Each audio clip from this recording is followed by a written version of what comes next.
Hello and welcome back to Be Honest Where I Be Honest. And today I actually don't have a topic in thought, like a topic I want to discuss, but it's rather kind of like a documentation. I want to discuss my uni life. And I'm currently going to third year, so I'll probably be discussing the changes, or not discussing, I'll be talking and sharing the changes that happened throughout the first 2 years. And to be honest, they're very, very dramatic changes, especially from first year to second year. I think I changed a lot. At the beginning, I remember first day of uni, I went and there was a whole problem with the system, and I actually did not attend first day. And then second day, I went to a wrong class. So first 2 days, they were already messed up. But on a personal level, I kind of felt lost at uni. In my journal, I write that it feels like a place where I do not belong, but I'm trying to belong. And I think I had an ego back then. I saw myself as I'm better than most people. Like in my journal, it says, I arrived there and I could feel the new fresh start of the breeze of air. In the breeze of air. My curls were perfect. I'm feeling fresh and ready for girls to ask my number. Or so I thought. This weird feeling that I'm in a place where I do not belong jumped in as usual, but I tried to act confident, although I was very frightened of this new abnormal world. And I remember on the first day, I was just sitting by myself, minding my own business, and these two people came up to me. And in my journal, I write that I instantly thought they were drug dealers because they looked very weird, and they came to me and just talked to me out of nowhere, out of the blue. And I tried to kind of like tell them, not like end the conversation, but they kept trying. And yeah, one of them ended up taking my Instagram, and I never added him. But they failed first year 3 times, and that's what made me feel weird about it. Like, why are they talking to me? Just leave me alone. And in my journal, I write that I know that this is narcissism, but I feel like I'm smarter than everyone. Like I'm from a different planet. They're from a world, and they're not from a world. And I remember back then I was listening to a podcast, and it was talking about the concept of is something Instagrammable or not. So it says is it Instagrammable? If not, then it's pointless. It's true we think if it's postable before we do it. And I remember back then I was like, wow, this is so interesting because I never thought about it. Although I do it subconsciously, I never actually thought about this. And then again in my journal, it says, anger is a very cold winter. It's pointless to fight it, but if we get a hot chocolate, we will enjoy it. I really love this quote. I think I've tweaked it out. I've changed it a little. I don't remember the exact words of it, but it talks about this concept of being there with your emotions. There is nothing such as positive and negative emotions. You cannot, or at least I believe so. The sadder you are, the happier you are. It's kind of like a roller coaster. You cannot have an emotion without having another. And people tend to set the baseline as the happy emotion. So I should be happy all the time, and being sad is just a no. And I disagreed with that. And this is, I think, the first part where that thought came in, and then I started coming up with my philosophy, kind of. Only my mind is my best friend. We talk all the time. I think it was then. No, I think I've always talked to my mind. But in my journal, again, on that, I don't know the exact date, but this was kind of like the beginning of my uni. I talk about how it's hard to express, and then usually when you're trying to express your thoughts, you get you get misunderstood sometimes. And even if you're not misunderstood and that's actually what you mean, you'll get judged for it. And I hated that back then. At the beginning of uni, I also remember I am Arab, and I back then I didn't want to know any Arabs. I I felt like they have this kind of judgmental mentality, and I did not want that. I had this kind of image of uni that you go there, you have fun. I didn't want to have Arab friends because most of my life I had Arab friends, and I didn't want there. I even write it in my journal. I wanted to be this unjudgmental, modern guy. But then the thing is, I was so judgmental myself. I talk about how I want people not to, I know how I am not judgmental, but I think I was so judgmental, and I see that in my writing. I even had a book where I used to write about every single person. So like I would try to kind of analyze them and then write about it or write how dumb they are. And I used to I used to rank people. So you could be a blue, a yellow, or a red. Blue means you're actually interesting. Yellow means you're meh, you're normal. And red means you're gone for. You're done. And I did it, I think, for like a whole semester. That was so you kind of understand how my first semester went on. So I was kind of this dark, mysterious, very judging person who didn't like people, or I think that's what I aimed for, and I think I did a good job. I think I did a good job at that, not a good job by being that. Another quote that also interested me back then was that the definition of happiness is that you're not upset with your past, you're not anxious about your future, and that you're living your current moment. I actually forgot this quote. It's really nice. I think I need to give it some thought. I also say that I hate spending or chatting with people I never feel comfortable. So okay, so I was very dark. I call it my emo phase, because I had this ring that was kind of very emo-ish, and I used to wear always a hoodie, and then I don't know, dark hoodie.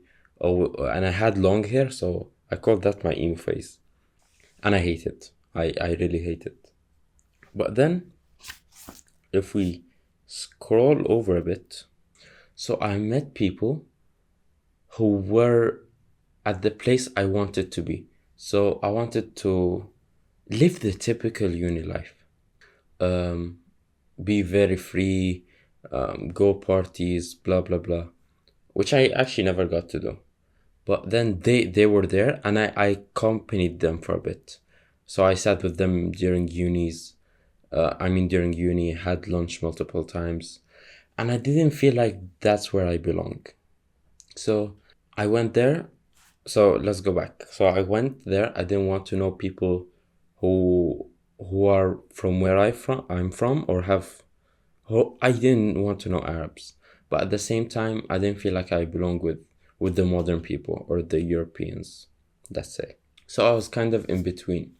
I was sometimes with these and sometimes with these. And then I got to know Arabs, and then I kind of stayed there.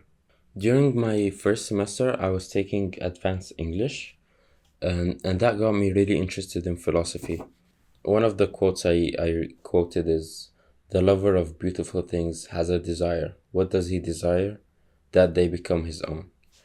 I don't remember whose quote that was exactly, but I remember I was very, very interested in Plato, Aristotle, and the other philosophers.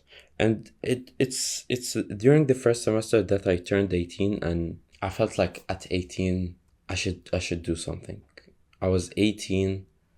I felt kind of not lonely, but I didn't find people who were close to me. Not close to me. I didn't find people who were kind of with the same mentality as me, who were kind of the same personality. Yeah, let's say same personality.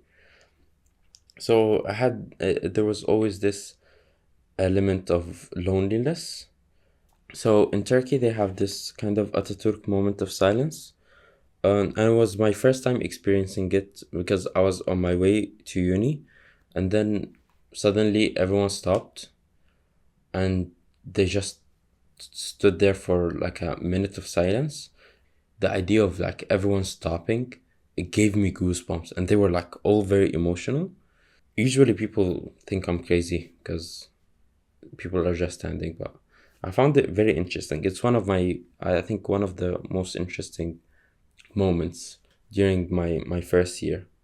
I think it's in the first year of, I mean, in the first semester of uni that I kind of established the fact that I'm an introvert, and then I accepted that. So it says, I think I should love me for who I am.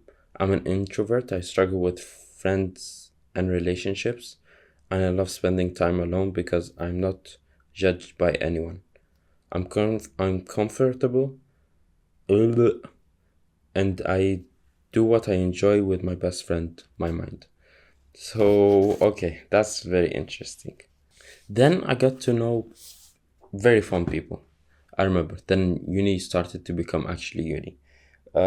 As an architecture student, I spent most of my time in the studio. So you always need to know people there because you're gonna spend a long time there, more than you spend at home. Because I enjoyed working at uni. So I spent a long time there, and I got to know people who were actually very fun. I helped them, they helped me. We laughed together. Um, life, uni life started taking a shape, not the shape people always imagined, but the shape that was closer to what I felt like I wanted back then. Like to demonstrate the dramatic change, here it says, I love uni now. Ignoring the academic part, I love the people there. My second family. I know so many people in so little time. I love them and I love them all. I wonder how this will be in 4 years when I finish uni. I remember academically, I wasn't doing well. Or at least with now mentality, I don't think I was doing well. My grades weren't the best. I was average. I was really average. Not good at all. But I didn't mind it back then. I don't think I really cared. Although I used to in school I used to always strive to be the first, but then I did that in year 11. So in year 11 I was top of my grade, and then year 12 I found out that that does me nothing. Being the first, it achieves nothing. I've achieved what I thought was what gives me satisfaction, what I will feel like is the highest form of success. And then I didn't feel anything. I was like, then what?